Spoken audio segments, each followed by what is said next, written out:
You gave my life to me, set me free, set me free.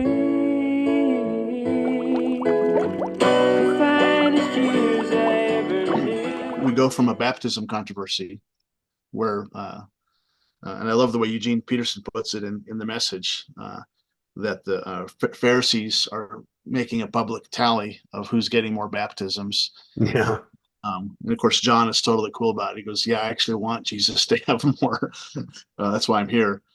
And Jesus's response seems to be, I'm not engaging in this baptism controversy. It's time to leave." Yeah. Um, and so we go from the water controversy um, to a water conversation. Hmm.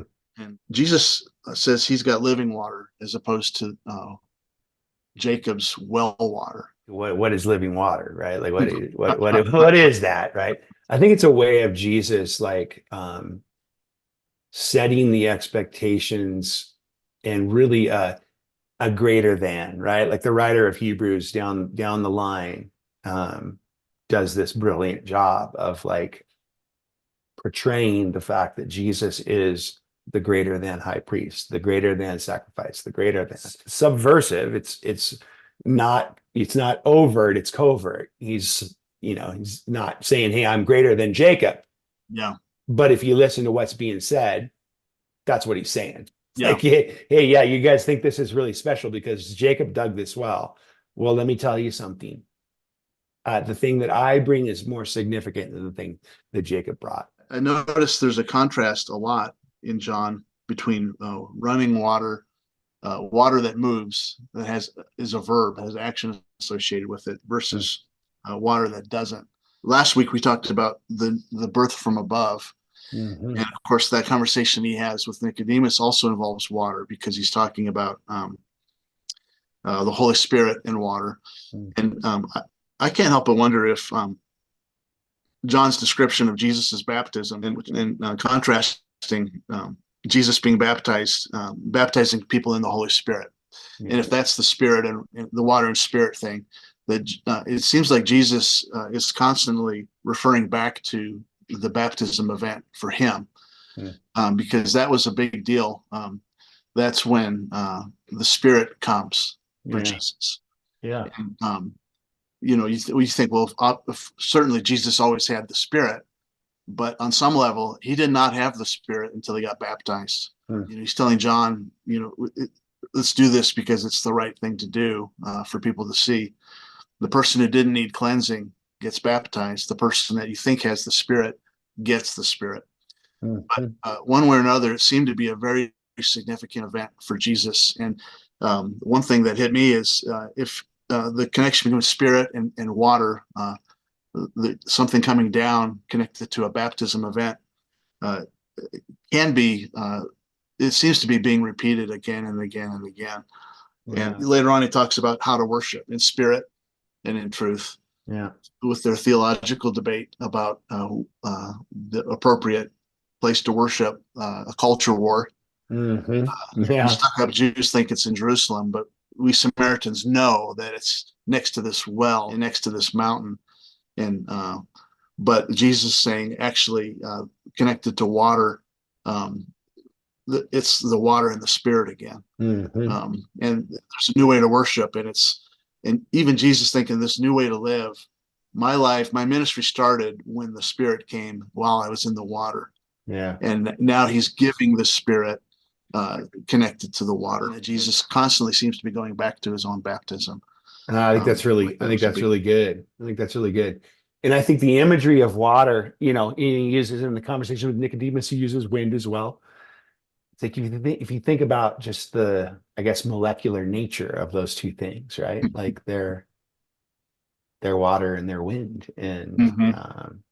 they're not a block of concrete. They're not. Yeah, There's they're not movement. There's fluidity. There's it's not a mountain or a temple in this case, this argument. It's fluid. It's yeah, it's yeah. That's living it. water, and Yeah, it's the Spirit, which is yeah. Spirit is wind. Yeah, So yeah, you're right. I mean, every time he's talking about spirit, he's in a sense you're talking about the wind, because it's actually the same word, pneuma, breath, Yeah. spirit.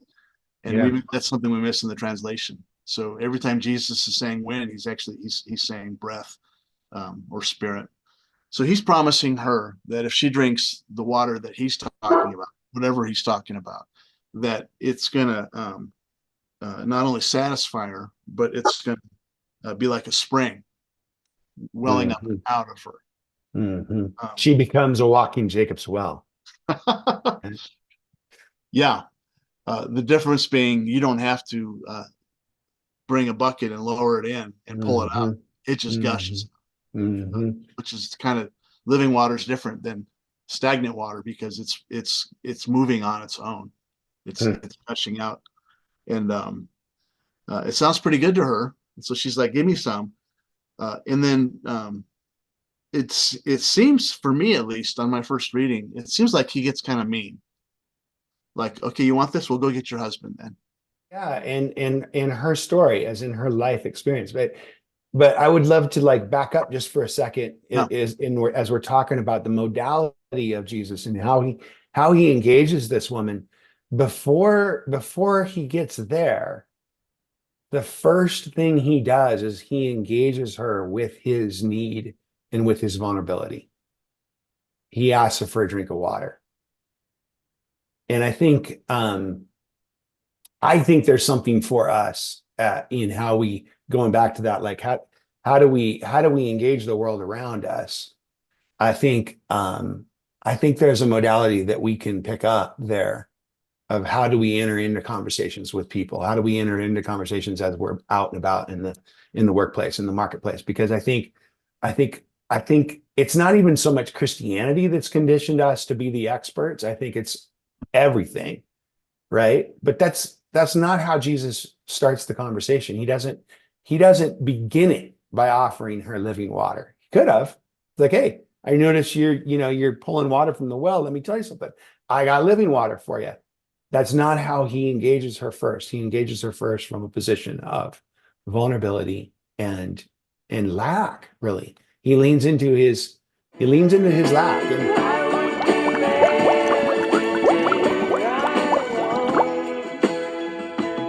just to have you back again, just to touch you once again.